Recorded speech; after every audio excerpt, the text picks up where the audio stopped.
નમસ્કાર વિદ્યાર્થી મિત્રો, સામાજિક વિજ્ઞાન વિષય અંતર્ગત ચોથા પાઠમાં લેક્ચર નંબર 5 માં ફરી એકવાર આપ સૌ વિદ્યાર્થીઓનું હાર્દિક સ્વાગત છે। વિદ્યાર્થી મિત્રો, આપણે પ્રાચીન ભારતીય સાહિત્યનો આપણે અભ્યાસ કર્યા બાદ મધ્યકાલીન સાહિત્યનો અભ્યાસ આપણે કરી રહ્યા છીએ। મધ્યકાલીન સાહિત્ય લેક્ચર નંબર 4 માં મધ્યકાલીન સાહિત્ય વિશે આપણે થોડી સમજૂતી મેળવી હતી। તેમાં ખાસ કરીને જે દ્રવિડ ભાષાઓ ગણાતી કન્નડનો આપણે પરિચય મેળવ્યો। ત્યાર પછી જે કવિ રન્ના, પંપા અને પોન્નાએ જે કંઈ કૃતિઓની જે કંઈ સાહિત્યની રચના કરી તેમનો પણ આપણે અભ્યાસ કર્યો હતો। આજે આપણે મધ્યકાલીન સાહિત્યના પરિચયમાં થોડાક આપણે આગળ વધીશું। વિદ્યાર્થીઓ, ખાસ કરીને આ સાહિત્યના જે કર્તા અને જે કૃતિઓ છે તમારે ખાસ યાદ રાખવાની છે, બરાબર છે?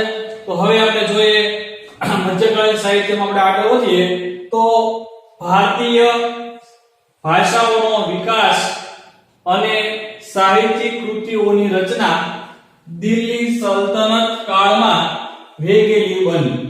તો ભારતીય ભાષાઓનો વિકાસ, ભારતની જે કંઈ ભાષાઓ છે અને એમાંય ખાસ કરીને આમ તો બંધારણ માન્ય 22 ભાષાઓ, પેલા 18 ભાષાઓ હતી, ત્યાર પછી મિત્રો અન્ય એવી 4 ભાષાઓ ઉમેરવામાં આવી, એટલે આવી 22 ભાષાઓ। તો આવી જે કંઈ ભારતીય જે કંઈ ભાષાઓ છે, ભાષાઓનો વિકાસ અને સાહિત્ય કૃતિઓની જે રચના છે, જે કંઈ સાહિત્યમાં જે કૃતિઓની રચના થઈ એ આ રચના દિલ્હી સલ્તનત કાળમાં વેગેલી બની। તો મિત્રો આ સમય દરમિયાન દિલ્હી સલ્તનત કાળ એટલે કે 1206 થી માંડીને 1526 એટલે કે 320 વર્ષ થાય છે। 320 વર્ષ ઉત્તર ભારતમાં જે આ સલ્તનત નું એક સામ્રાજ્ય હતું દિલ્હીની અંદર, એમાં ઉત્તર ભારતમાં આવેલ દિલ્હી, અને દિલ્હીમાં આ સલ્તનત લોકોનું આમ તો ઇસ્લામ નું સામ્રાજ્ય હતું એમ કહી શકાય। તો એ સમય દરમિયાન એટલે કે આ સમય દરમિયાન આ ભારતીય જે કઈ ભાષાઓ છે અને જે કઈ સાહિત્યિક જે કઈ રચનાઓ છે એ વેગેલી બની। હિન્દી ભાષાના બે સ્વરૂપોની આપણે વાત કરીએ તો હિન્દી જે ભાષા છે, હિન્દી ભાષાના બે સ્વરૂપો, એક વ્રજ અને બીજું ખડી બોલી, બરાબર? જે હિન્દી ભાષાના બે સ્વરૂપો છે, યાદ રાખજો। તો હિન્દી ભાષાના બે સ્વરૂપો વ્રજ અને ખડી બોલી પણ સાહિત્યિક રચનાઓમાં વિનિયોગ થવા લાગ્યો। તો હિન્દી ભાષાના બે સ્વરૂપો વ્રજ અને ખડી બોલી એનો પણ સાહિત્યિક રચનાઓમાં વિનિયોગ પણ થવા લાગ્યો। એટલે કે વિનિયોગ એટલે કે આમ આપણે એટલા બધું, બરાબર? તો એનો પણ વિનિયોગ જે છે એ વિનિયોગ થવા લાગ્યો હતો। બંને ભાષાઓ એટલે કે વ્રજ અને ખડી બોલી, આ બંને ભાષાઓમાં અનેક એવા જે કંઈ ભક્તિ ગીતો છે એ ભક્તિ ગીતો રચાયા। તો આ બંને ભાષાઓમાં એટલે કે જે હિન્દી ભાષાના સ્વરૂપો ગણાતી એ વ્રજ અને ખડી બોલી, આ બંને જે ભાષાઓ છે, આ બંને ભાષાઓમાં આપણે એમ કહી શકાય કે ભાઈ અનેક ભક્તિ ગીતો છે એ ભક્તિ ગીતો રચાય। આગળ આપણે જોઈએ તો હિન્દી અને ગુજરાતી ભાષા સાથે મળતી આવતી, એની સાથે મળતી આવતી રાજસ્થાની જે ભાષા છે એ ભાષાઓમાં વીર ગાથા છે એ વીર ગાથા લખાય। પૃથ્વીરાજ ચૌહાણ એની એક સૌપ્રથમ વીર ગાથા છે એ લખાઈ હતી, બરાબર છે? કે જે વીર ગતિને પામી જાય તેની જે કઈ ઇતિહાસ લખાય એને આપણે વીર ગાથા કહીશું. તો હિન્દી અને ગુજરાતી સાથે મળતી એવી એક ભાષા, જો બંને સાથે મળી જાય એવી ભાષા એટલે કે રાજસ્થાની ભાષા. રાજસ્થાની ભાષામાં પણ અનેક એવી વીર ગાથાઓ છે. એ વીર ગાથાઓ લખાય છે. જે લોકો શહીદ થયા હોય પ્રાચીન સમયની અંદર, વિદ્યાર્થી મિત્રો, કોઈ ગાયો માટે શહીદ થઈ જતો, કોઈ દીકરીઓની લાજ લૂંટાતી હોય અને એના માટે શહીદ થઈ જતો, તો આવા જે કઈ શહીદો થઈ ગયા એની જે કઈ ગાથાઓ છે, એની જે કઈ કથાઓ છે, એ કથાઓ પણ લખાય. કઈ ભાષામાં? તો કે ભાઈ રાજસ્થાની ભાષામાં. રાજસ્થાની ભાષા કેવી છે? તો કે હિન્દી અને ગુજરાતી ને મળતી એવી આ રાજસ્થાની ભાષામાં જે વીર ગાથાઓ છે એ વીર ગાથાઓ લખાય. આલ્હાર, યાદ રાખજો, આલ્હાર, ઉદ્દલ અને બિસલદેવના રાસો આ સમયની વિખ્યાત વીર ગાથા છે. તો મિત્રો અહીંયા આપણને જે કાંઈ વીર ગાથાઓ આપેલી છે કે ભાઈ આલ્હા, ઉદ્દલ અને બિસલદેવના રાસો, બરાબર, આ ત્રણ આ સમયની વિખ્યાત વીર ગાથાઓ છે. તો આપણે અહીંયા જ વાત કરી કે ભાઈ હિન્દી અને ગુજરાતી ભાષા સાથે મળતી આવતી રાજસ્થાની ભાષામાં જે વીર ગાથાઓ લખાય. ઉદાહરણ તરીકે આપણે જોઈએ તો કે ભાઈ આલ્હા, ઉદ્દલ અને બિસલદેવના રાસો, બરાબર, બિસલદેવના રાસો આ ત્રણેય આ સમયની એક વિખ્યાત જે વીર ગાથા છે એ વીર ગાથા ગણી શકાય. આ ઉપરાંત અન્ય આધુનિક ભારતીય ભાષાઓમાં સાહિત્ય રચવાનું શરૂ થયું. તો આ ઉપરાંત અન્ય આધુનિક ભારતીય ભાષાઓ, આધુનિક એટલે નવી, વર્તમાન સમયની જે ભાષાઓ છે એ ભાષાઓમાં પણ સાહિત્ય જે રચવાનું છે એ શરૂ થયું. મુલ્લા દાઉદનો ગ્રંથ ચંદ્રાયન, યાદ રાખજો, આ જે છે એના કર્તા છે એના રચયિતા છે મુલ્લા દાઉદ. તો મુલ્લા દાઉદનો એક ગ્રંથ જેનું નામ છે ચંદ્રાયન. આ ચંદ્રાયન અવધી ભાષાનો સૌથી જૂનો ગ્રંથ મનાય છે. યાદ રાખજો. તો મુલ્લા દાઉદનો એક ગ્રંથ જેનું નામ છે ચંદ્રાયન એ કઈ ભાષાનો? તો કે અવધી ભાષા. અવધી ભાષાનો એક સૌથી જૂનો ગ્રંથ મનાય છે. કદાચ પરીક્ષાની અંદર એવું પૂછાય કે ભાઈ અવધી ભાષાનો સૌથી પ્રાચીન ગ્રંથ કયો? તો કયો આવશે? ચંદ્રાયન. ચંદ્રાયન જે છે એ અવધી ભાષાનો સૌથી જૂનો ગ્રંથ અથવા તો પ્રાચીન ગ્રંથ મનાય છે. કોણે લખ્યો? તો મુલ્લા દાઉદ. મુલ્લા દાઉદે આ ગ્રંથની રચના કરી છે, જે અવધી ભાષા, બરાબર ને, અવધી ભાષાનો સૌથી જૂનો ગ્રંથ મનાય છે. જો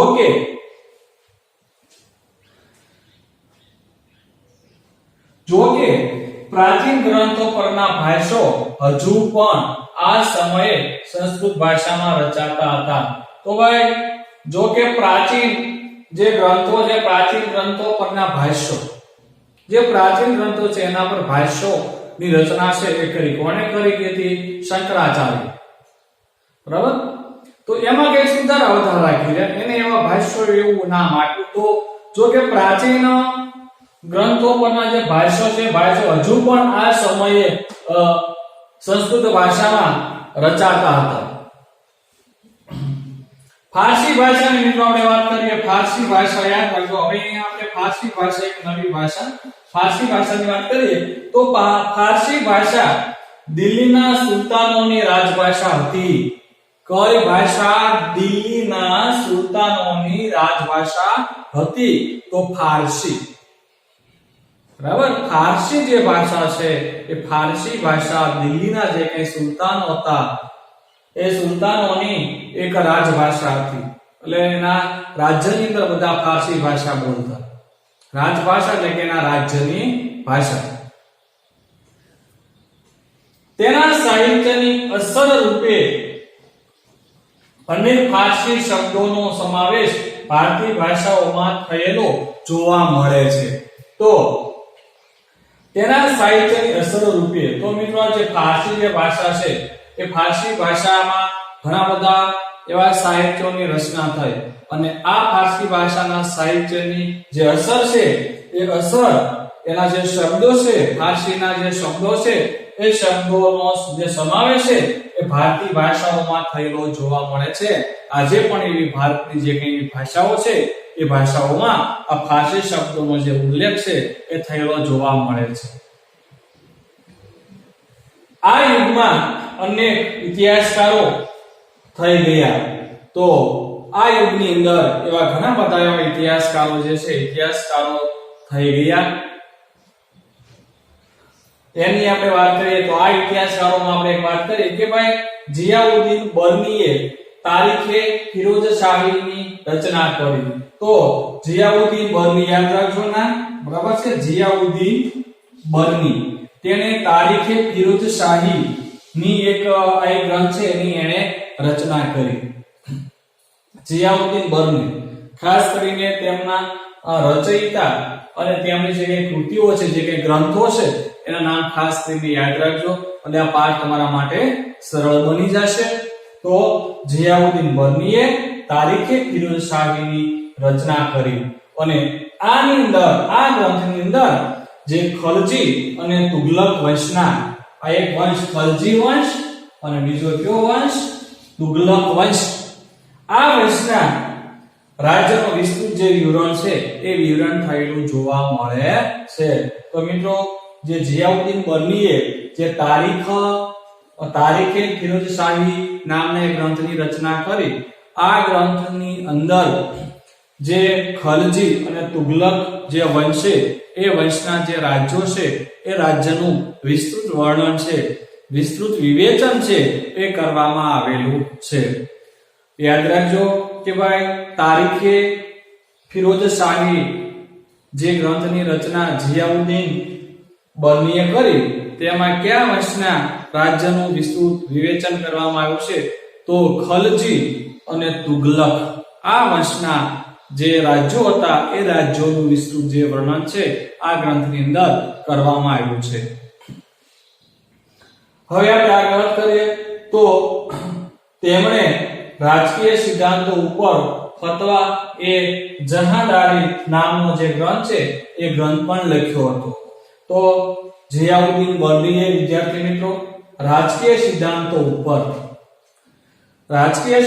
ઉપર ફતવા એ જહાંદારી નામનો જે ગ્રંથ છે એ ગ્રંથ પણ એમણે લખ્યો હતો. એને તારીખે ફિરોઝશાહી એની તો રચના કરી છે. એ સિવાય મિત્રો એને જે રાજકીય સિદ્ધાંતો ઉપર ફતવા એ જહાંદારી નામનો જે ગ્રંથ છે એ ગ્રંથની રચના પણ આ જિયાઉદ્દીન બર્નીએ કરી હતી. હવે આપણે વાત કરીએ અમીર ખુસરો. વિદ્યાર્થી મિત્રો યાદ રાખો, કદાચ પરીક્ષાની અંદર એવું પણ પૂછાય કે ભાઈ અમીર ખુસરાનો પરિચય આપો અથવા અમીર ખુસરા વિશે વિસ્તૃત માહિતી લખો, એવો પણ પ્રશ્ન અહીંથી આગળ છે એ બની શકે છે. તો આપણે વાત કરીએ કે ભાઈ અમીર જે ખુસરો છે એ આ સમયનો સૌથી મહાન સાહિત્યકાર ગણાય છે.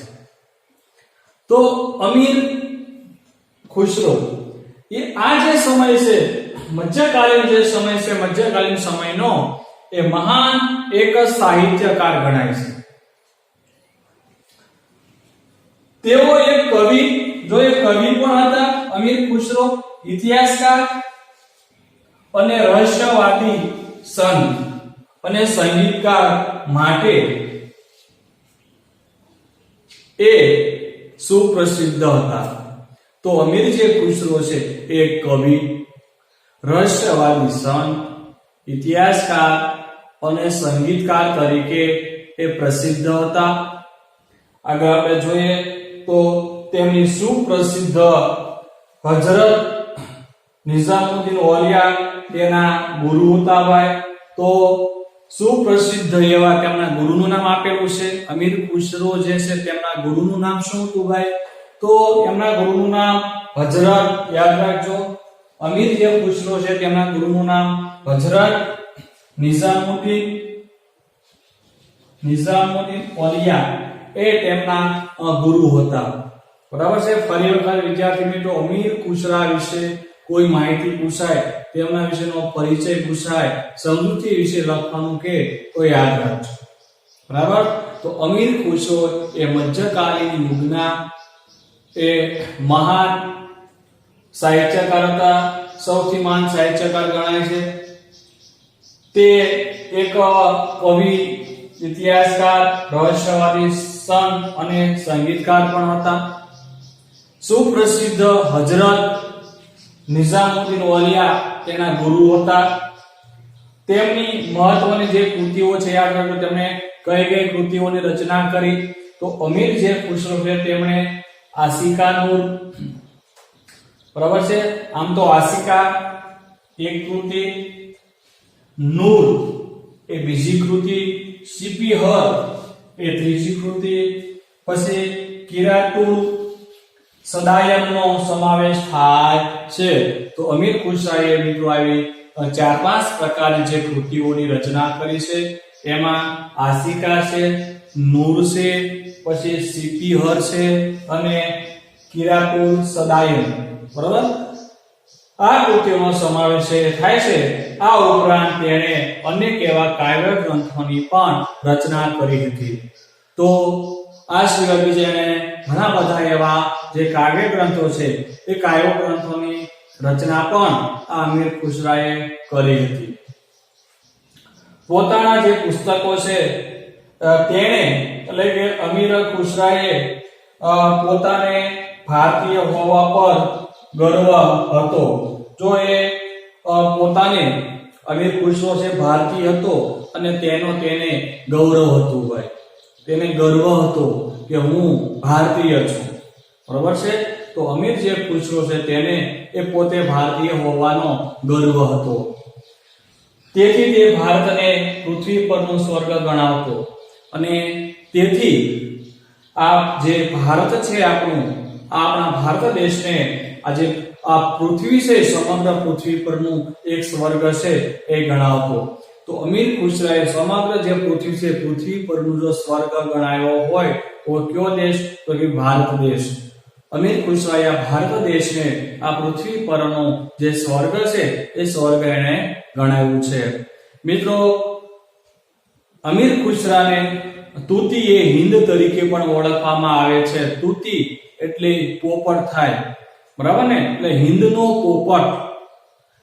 પોપટ કહેવામાં આવે છે અમીર ખુશરાને. તો અમીર ખુશરાને તૂતી એ હિન્દ તરીકે પણ ઓળખવામાં આવે છે. તૂતી એ હિન્દ એટલે હિન્દનો પોપટ, બરાબર છે. તો આ હિન્દના પોપટ જે છે એટલે કે અમીર જે ખુશરો છે તેના વિશે આપણે થોડી જે માહિતી છે એ આપણે એક પાઠની અંદર આપણે મેળવી ગયા છે. ખાસ કરીને બીજા પાઠમાં આપણે એની માહિતી છે એ મેળવી છે. તો આપણે આગળ જોઈએ કે ભાઈ તેણે જે પુસ્તકો લખ્યા, તો તેણે લખેલા પોતાના જે પુસ્તકો છે એ પુસ્તકોમાં ભારતનું જે વાતાવરણ અને ભારતના વાતાવરણ અને એની સુંદરતા, ભારતના વાતાવરણ એની સુંદરતા છે.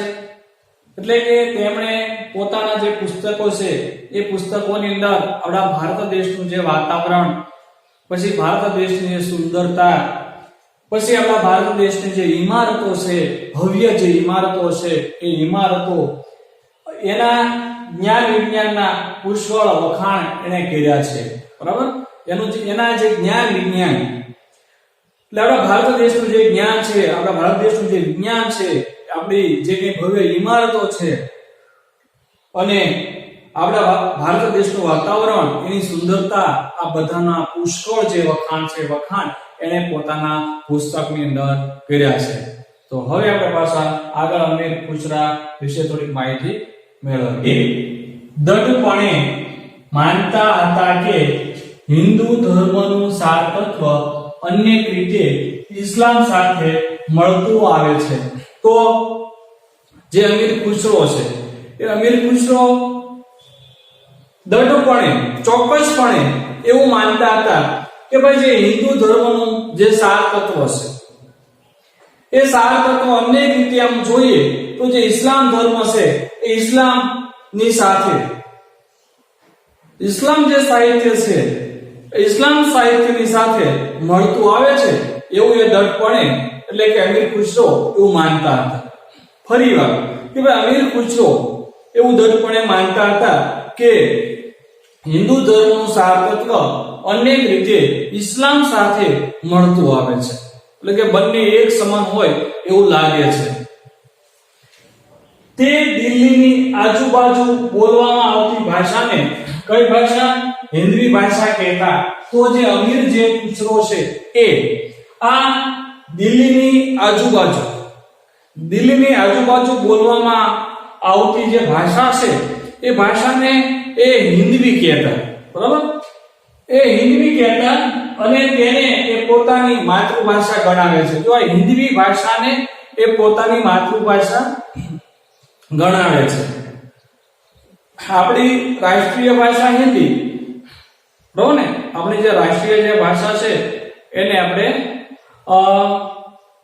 હિન્દી તરીકે આપણે ઓળખાવીએ છીએ અને આપણી જે માતૃભાષા છે એ માતૃભાષાને આપણે ગુજરાતી કહીએ છીએ.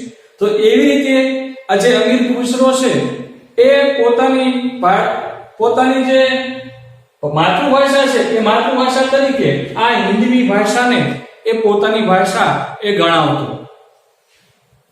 તેમણે હિન્દી અને ફારસીને ભેગી કરી દ્વિભાષી ચોપાઈઓ અને દોહાઓ પણ લખ્યા. તો ભાઈ અમીર જે ખુસરો છે એ અમીર ખુસરાએ હિન્દી અને ફારસી આ બંને ભાષાઓ એને ભેગી કરી અને ભેગી કરીને તેમણે દ્વિભાષી બે ભાષા, કઈ બે ભાષા? તો કે હિન્દી અને ફારસી. આ બે ભાષાને ભેગી કરીને દ્વિભાષી ચોપાઈઓ અને દુહાઓ એને લખ્યા. જો કે અમીર ખુસરાએ જે ચોપાઈઓ અને જે દુહાની જે રચના કરી છે તેની અંદર મિત્રો એની અંદર બે ભાષાઓ છે. બે ભાષાઓનો એને ઉપયોગ કર્યો છે, એક તો હિન્દી અને બીજી ફારસી ભાષા. આગળ આપણે જોઈએ તેમણે શરૂ કરેલ આ સ્વસ્થ પરંપરા તેમના પછી સદીઓ સુધી ચાલુ રહી.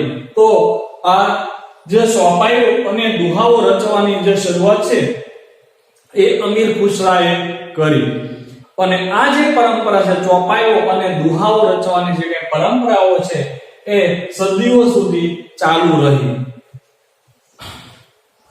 પ્રાદેશિક ભાષાઓ અને તેના સાહિત્યને પ્રાદેશિક શાસકોએ ભેદ આપ્યો. તો જે કઈ પ્રાદેશિક ભાષાઓ છે, પ્રાદેશિક ભાષાઓ એટલે કે જે તે પ્રદેશ પૂરતી મર્યાદિત ભાષા હોય એને આપણે પ્રાદેશિક ભાષા કહી શકાય. તો જે તે પ્રદેશો પૂરતી મર્યાદિત એવી ભાષા.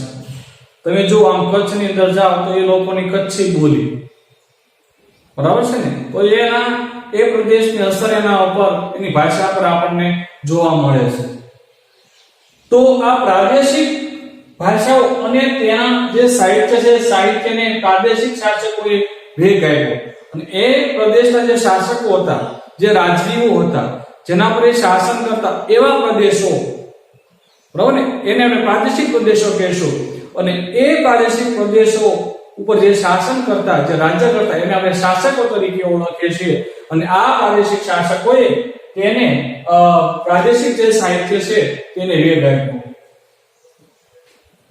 તો પ્રાદેશિક ભાષાઓ અને પ્રાદેશિક જે સાહિત્ય છે એ સાહિત્યને જે પ્રાદેશિક જે શાસકો છે એ શાસકોએ વેગ આપ્યો. ભક્તિ માર્ગના સંતોએ લોકોની ભાષામાં ઉપદેશ આપ્યો. તો જે ભક્તિ માર્ગના જે સંતો હતા, ભક્તિ માર્ગના સંતોએ મિત્રો લોકોની જે ભાષા હતી એ ભાષા ઉપદેશ આપ્યો કે જેની જેવી ભાષા એવી ભાષામાં એને ઉપદેશ આપ્યો. બરાબર છે? કોઈ તમે જોતા છો કે ભાઈ કહેવત છે ને કે 12 ગાવે બોલી બદલાય, 12 ગાવે બોલી બદલાય. તમે 12 ગામ પસાર કરીને ત્યાર પછીનું જે ગામ આવતું હોય 13મું ગામ, એની બોલી અને ઈ ગામની બોલી બાજુના ગામ હોય છતાં પણ એની બોલીમાં તફાવત આપણને જોવા મળે છે. જો ભાષા અને બોલીમાં તફાવત હોય છે. આપણા ગુજરાતની જે ભાષા માતૃભાષા ગુજરાતી છે, પણ મિત્રો તમે જોઈ શકો છો કે ભાઈ ઘણા બધા લોકોની બોલી આપણી બોલી કરતા કંઈક જુદી પડતી હોય. એ ગુજરાતના જ નિવાસી હોય છે, એ ગુજરાતમાં જ રહેતા હોવા છતાં આપણી જે બોલીઓ છે અને એની જે બોલીઓ છે બંને વચ્ચે ઘણો બધો તફાવત આપણને જોવા મળે છે. તમે પણ તમારી સાથે અભ્યાસ કરતા એવા વિદ્યાર્થીઓને તમે જોયા હશે કે કોઈ એવા અક્ષરો અને તમે જે ઉચ્ચારણ કરો એના અક્ષરો અમુક અક્ષરોમાં એના ઉચ્ચારણમાં આપણને તફાવત જોવા મળે છે. બરાબર? તો જે ભક્તિ માર્ગના જે કઈ સંતો જે થઈ ગયા એ સંતોએ લોકોની જે બોલી હતી એ બોલીમાં એને ઉપદેશ આપ્યો. જો બીજી બોલીમાં એને ઉપદેશ આપવામાં આવે તો એ ઉપદેશને સમજી શકે નહીં. એટલે જે એ ભાષા એમની જે બોલી હોય એ જ બોલીમાં આ ભક્તિ માર્ગના જે સંતો હતા એ સંતો એને ઉપદેશ આપ્યો. આગળ આપણે જોઈએ તો તેમાં આપણે વાત કરીએ તો કે ભાઈ કબીર જેવા, જો કબીર, તો કબીર જેવા અનેક એવા જે સંત કવિઓનો સમાવેશ છે એ અનેક એવા સંત કવિઓનો સમાવેશ આપણે કરી શકાય. ઉદાહરણ તરીકે આપણે કબીરને લઈએ. બરાબર ને? તો કબીર જેવા જે કાંઈ સંતો છે એ સંતોએ લોકોની જે બોલી હોય એ બોલીમાં ઉપદેશ આપ્યો. એના ઉદાહરણ તરીકે આપણે એક કવિ તરીકે કબીરને ગણાવી શકાય. આમ તો કબીર જેવા એવા અનેક કવિઓ અહીંયા આપણે માત્ર આપણા પાઠ્યપુસ્તકની અંદર કબીરના નામનો ઉલ્લેખ કર્યો છે, પણ કબીર જેવા એવા અનેક એવા જે કાંઈ સંત કવિઓનો સમાવેશ છે, સંત કવિઓનો સમાવેશ થાય છે. એ વખતે ભોજપુરી અને અવધી, યાદ રાખજો, ભોજપુરી અને અવધી આ હિન્દી જે ભાષા છે એ ભાષાની મુખ્ય બોલીઓ હતી. તો એ સમયે હિન્દી ભાષાની મુખ્ય બોલીઓ કઈ કે ભોજપુરી અને અવધી. આ બંને હિન્દી ભાષાની બોલીઓ હતી, મુખ્ય બોલીઓ હતી. કબીરની રચનાઓ મુખ્યત્વે કઈ લોક બોલીમાં છે ભાઈ? સધુકડી લોક બોલીમાં છે. તો કબીરે જે કઈ રચનાઓ કરી છે, કબીરની જે કઈ રચનાઓ છે એ રચનાઓ મુખ્યત્વે સધુકડી લોક બોલીમાં છે એમ કહી શકાય. તેના દોહરાઓ લોક સાહિત્યનું અંગ બન્યા છે. તો કબીરના જે દોહરાઓ છે એ દોહરાઓ આ જે લોક સાહિત્ય છે એ લોક સાહિત્યનું અંગ બન્યા છે એમ કહી શકાય, એક અંગ ગણી શકાય. કબીરના જે દોહરાઓ છે એ આજે લોક સાહિત્ય, જેમાં આપણે ઝવેરચંદ મેઘાણીને ગણાવી શકાય. બરોબર ને? તો ઝવેરચંદ મેઘાણી જેવા જે લોક સાહિત્યકારોને ગણાવી શકાય. તો જે લોક સાહિત્યનું આ જે દોહરા છે એક અંગ ગણાય છે.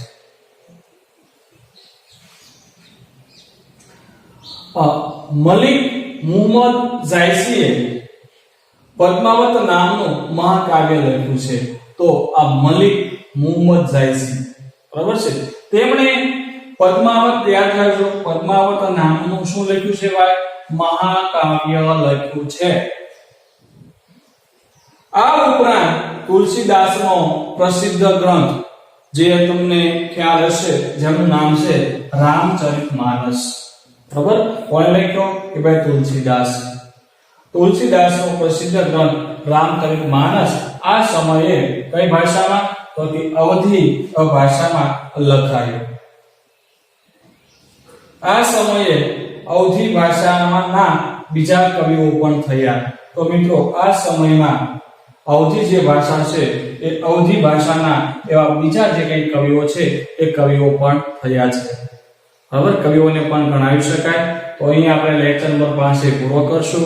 ફરી વખત જ્યારે લેક્ચર નંબર 6 માં મળશું ત્યારે મધ્યકાલીન જે સાહિત્ય છે, મધ્યકાલીન સાહિત્યમાં અન્ય સાહિત્ય જે છે એનો આપણે અભ્યાસ કરીશું. તો અહીંયા રાખીશું. વંદે માતરમ.